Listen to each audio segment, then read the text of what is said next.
নির্ধারিত ডেডলাইনের মধ্যেই যুব ভারতীতে মেসির অনুষ্ঠানে বিশৃঙ্খলা নিয়ে শোকজের জবাব দিলেন রাজ্য পুলিশের ডিজি রাজীব কুমার, ক্রীড়া দপ্তরের প্রধান সচিব রাজেশ সিনহা এবং বিধাননগর পুলিশ কমিশনার মুকেশ কুমার।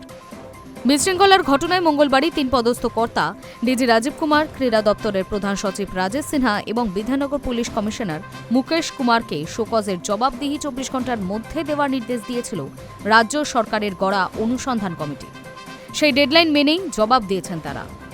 সূত্রের খবর, ক্রীড়া দপ্তরের সচিব জানিয়েছেন যে পর্যায়ক্রমে অনুষ্ঠান হওয়ার কথা জানানো হয়েছিল তা হয়নি।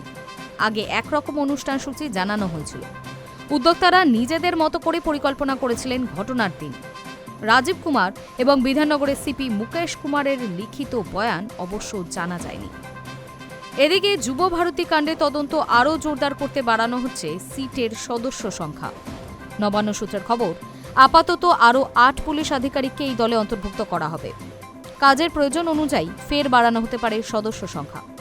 অবসরপ্রাপ্ত বিচারপতি অসীম কুমার রায় নেতৃত্বাধীন অনুসন্ধান কমিটির সুপারিশ মতো মঙ্গলবারই 4 সদস্যের বিশেষ তদন্তকারী দল বা সিট গড়ে রাজ্য।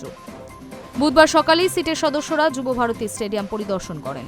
ঘটনাস্থলে গিয়ে নমুনা সংগ্রহ করে ফরেন্সিক দলও।